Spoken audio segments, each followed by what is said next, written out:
আসসালামু আলাইকুম ভাই ও বন্ধুরা, আপনারা যে যেখান থেকে দেখছেন।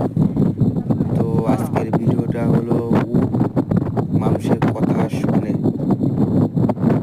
মানুষ ওকে যা বলতে বলবে এবং বলতে করবে, করতে বলবে তাই করবে। দেখেন, আমি বলছি যে উট তুমি একটু বসে পড়ো, বসে পড়ছি, বলছি উঠে যাও, উঠে গেছে। তো দেখেন, একটা প্রাণী, সেও মানুষের কথা অনুভব করে। কিন্তু বিধাতা আমাদের সৃষ্টি করেছে কত মাখলুক, মানুষের